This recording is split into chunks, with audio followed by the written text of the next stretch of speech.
Согончокко кам көрүү, чор ден соолукка өтө кооптуу болбогону менен жанды эзип, ыңгайсыздык жаратат. Чор өлгөн клеткаларды жана катуу басымдын натыйжасында пайда болгон теридеги калың катмар. Көптөгөн учурда чор колдо физикалык жумуштан кийин, ал эми бутта ыңгайсыз жана тар бут кийим кийгенден келип чыгат. Алар нымдуу жана кургак чор деп бөлүнөт. Нымдуу мозолдор адатта өздүгүнөн 2-3 күндөн соң кетип калат. Ал эми кургак мозолду эмдөө үчүн элдик медициналык дарылар менен дарыласа болот.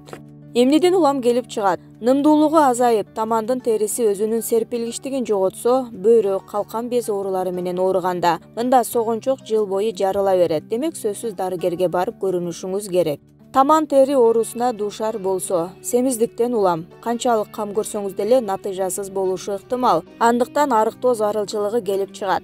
Организмге А жана Д витаминдери жетишпегенде, ысык аба ырайынын, ыңгайсыз бут кийимден, чаңдын, көлдүн туздуу суусунан, кумдун таасиринен улам.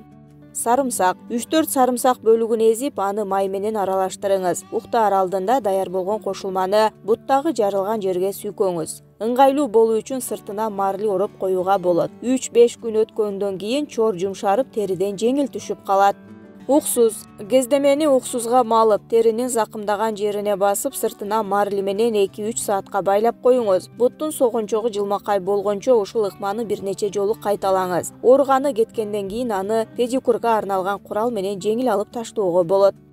Ромашка. Ромашка сууда 4-5 саат кармайбыз. Сууну илегенге куюп алып, бутуңузду салыңыз. Ушул ыкманы күнүнө бир жолудан 6-7 күн аралыгында кайталап турасыз.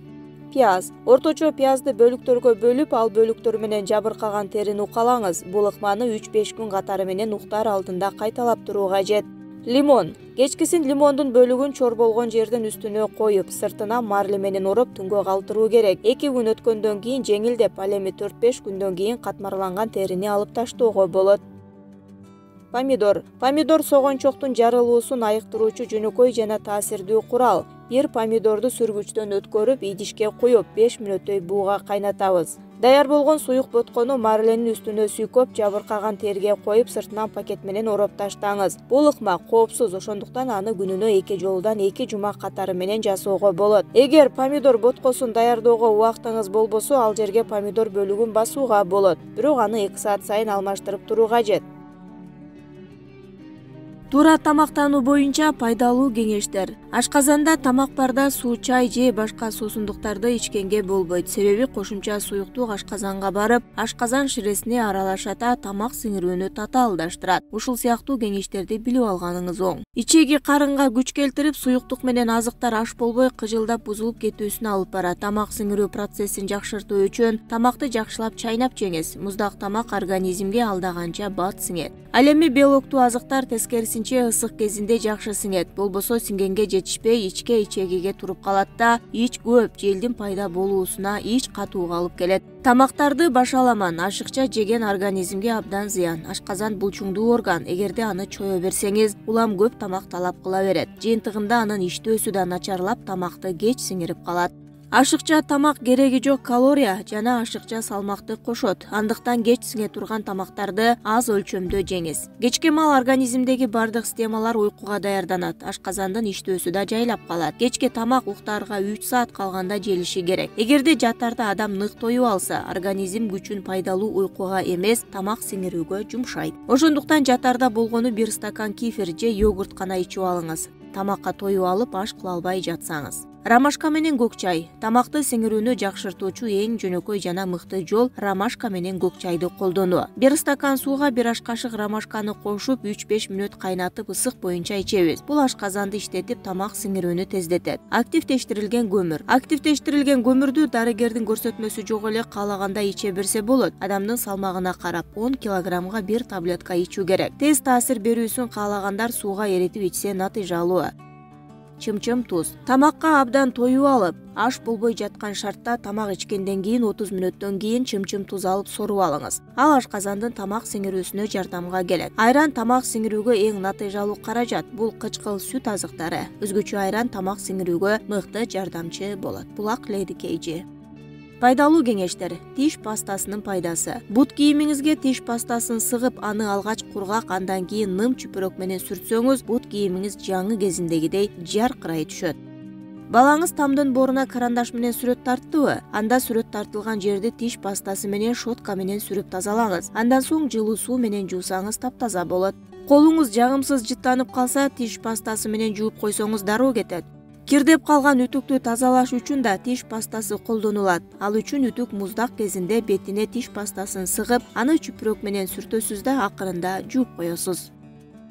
Үй шартында буттун терчилдигинен арылууга эң оңой жана жөнөкөй каражаттар колдонулат. Буттун жагымсыз жыттанышы аял заты менен мырзаларды бирдей эле убайымга салат. Ыңгайсыздык жараткан бактерияларды жок кылуу үчүн кадимки йод жардамга келет. Аны кебез менен күнүгө бир маал бутка сүртүп туруу кажет. Ошондой эле кененирээк идишке суу куюп, бир аш кашык ашкана уксузун кошуп, бутту 15 мүнөт салып туруу дагы оң натыйжасын берет. Дагы бир жөнөкөй каражат болуп чеснок жана пияз саналат. Аны майдалап сүргүчтөн өткөрүп, кечкисин жатар алдында компресс кылып тартуу керек. Мындан тышкары бир баш сарымсакты майдалап, бир стакан суу менен бир стакан спиртти кошуп, ага сарымсакты аралаштырып 3-4 күн коюп, андан соң күн сайын бутка сүртүп туруу абзел. Кадимки колдонулуучу бир аш кашык кургак кара чайды 1 литр кайнак сууга чылап, бут күйбөгүдөй кылып салып турууда оң натыйжасын берет. 2 стакан ашкана тузун 5 литр ысык сууга кошуп, бутту салып турууда жытты жок кылат. Бирок бул курам бутунда жараты барларга сунушталбайт. Терчилдиктен тышкары согончоктун жарылы сууда көйгөй жаратат. Бул көпчүлүк учурда жазында же жайында болуучу жагымсыз көрүнүш. Баскан сайын бутту оорутуп эле, тим болбостон жайкысын ачык бут кийим кийүүгө тоскоол болот. Ушундан улам бул ыңгайсыздык менен күрөшүүгө туура келет. Көбүргөн самындуу сууга 10 мүнөт салып туруу керек жана бул көрүнүштү күн сайын кайталоо натыйжалуу. Чеки картошканы же пиязды майда сүргүчтөн өткөзүп, салафандын бетине шыбап, аны таза жуулган согончокко жаап, сыртынан бинт менен таңып коюу шарт. Жарым стакан спиртке 10 таблетка майда жанчылган аспиринди жана 1 бөтөлкө йодду кошуп аралаштырып, даяр болгон соң бутка сүртүп туруу керек. Пайдалуу кеңештер. Гүлдүн адамдын ден соолугуна тийгизген оң таасирлери тууралуу билесизби? Гүл адамдардын турмушуна сулуулук берет жана алардын ички абалын жакшыртат. Изилдөөлөргө караганда гүлдөрдүн түсү ооруларды айыктырууга жардам бере тургандыгы далилденген. Мисалга алсак, көк түстүү гүлдөр дене табы күчөгөн ооруларды калыптандырууда өтө маанилүү роль ойнойт. Ысытманы кайтарууга жардам берет. Агыш түстөгү гүлдөр кош бойлуу аялдар үчүн пайдалуу. Алардын дем алуусун жеңилдетет, сергектентет. Ал эми кызыл күн кан басымы өтө төмөн болгон ооруларга пайдалуу. Ал кан басымынын жогорулашына таасир берет. Бөлмөдө кызыл түстөгү гүл өстүрүлсө, ооруп жаткан адамдын көңүлүн ачат. Ошондуктан санаторияда жана ооруканаларда кызыл түстүү гүлдөрдү көбүрөөк өстүрүү зарыл. Гүлдөрдүн жагымдуу жыты да түрдүү ооруларга даба. Индус гүлүнүн жыты нервти калыбына келтирип, чарчаганды жоготуп, уйку келтиртет. Жашыл түстөгү өсүмдүктөргө көп карай берсе, көздүн тагылган оорусуна пайдалуу болот. Жакшы байкалбаган көз ооруларга чалдыккандар жашыл түстүү нерселерге, асыресе жашыл жалбырактарга көбүрөөк тиктеш керек.